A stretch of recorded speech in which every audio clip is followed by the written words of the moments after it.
Hey guys, how's it going? Today we'll be talking about a very special video camera which I have as a second camera for today. This is the Canon XL1S. So unfortunately the MiniDV part of this camera is broken, so I can't use tape. So I'm actually at the moment using a digital setup, which I actually have attached above the camera right here. So MiniDV was a format introduced in 1995. It became super popular in the late 90s to the early 2000s. MiniDV basically replaced analog VHS tapes. This kind of camera was very popular with amateur videography. It was great for indie films and journalism, very much an on-the-go kind of camera. This camera was released in 2001 as an upgrade to the original XL1. A fun fact about this camera is that it was used in the classic film 28 Days Later. Now, the reason why I got this camera was originally I was looking for something kind of semi-pro, just to have more control in regards to aperture and shutter speeds, because before then I only really had real basic home camcorders, so I was looking for something with a little bit more control for certain situations. And I dug around, looked at a few different models, and one of them was this camera. But the prices were getting close to $1,000 and I just could not afford that. However, one day, one did pop up on eBay, super cheap. Looked like someone had found it in the garbage. It was an unknown condition because it didn't have a battery, although of course, most of the batteries these days don't have any juice in them anyway. And I took the gamble. I ended up buying this camera for about 80 Australian dollars. Then I bought the battery and it worked. And it did have a tape in it. But the moment that I took that tape out, the compartment decided that it didn't want to work ever again. So hence why I am using the digital setup on this camera for the time being. When I can, I would love to get this up and running again so I can actually use MiniDV tapes. What is actually great about this and why I leant more towards this model of camera and not any of the other semi-pro cameras, especially the ones that are most popular with skate videos and stuff like that, was because it actually has an interchangeable lens. Now, this is an XL lens, which is exclusive to these models.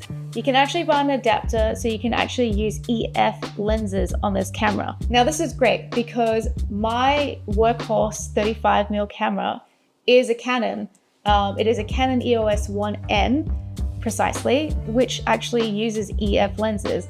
And the reason why I got that camera was because my partner's camera, which I ended up using as my main digital camera back in the day before I converted to film, was a Canon 5D Mark II, which also has the EF lenses. So it just made sense that I already have all these lenses.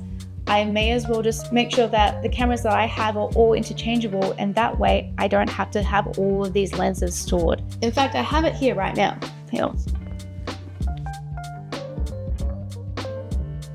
So this is the EF adapter.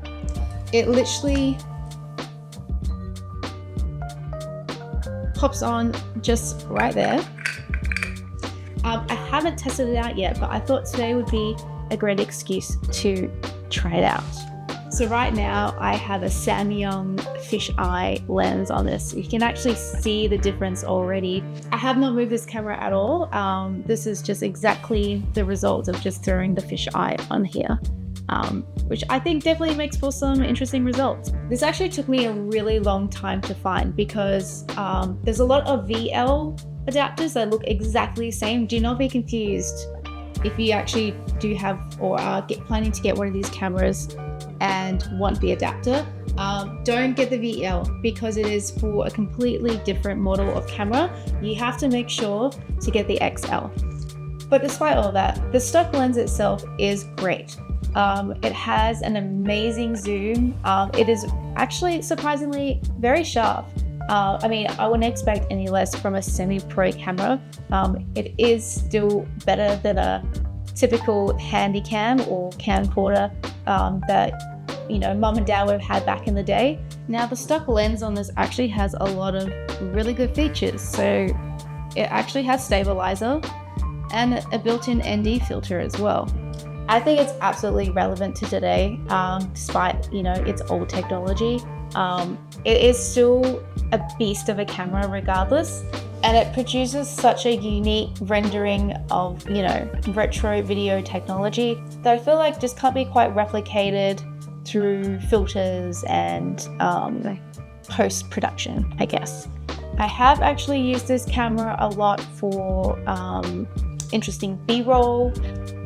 You might have noticed one of my previous videos, I did exactly that. I used this camera for B-roll, and I'm hoping to use this more as I am probably shooting right now, as like a second camera for all of my video content. I just think it's a lot more interesting having the two cameras and just having that mix of texture that is very much me. So we'll see how we go about that anyway, if I continue to keep shooting and editing like this. But yeah, do you own one of these cameras? What do you think about it? Let me know if you've ever used one of these cameras, whether it was when it first released or to this day. I wouldn't be surprised if maybe uni students back in the day had one of these. And if you enjoyed this video, don't forget to like, comment, and subscribe. And stay tuned for more retro tech deep dives. See you in the next video. Bye.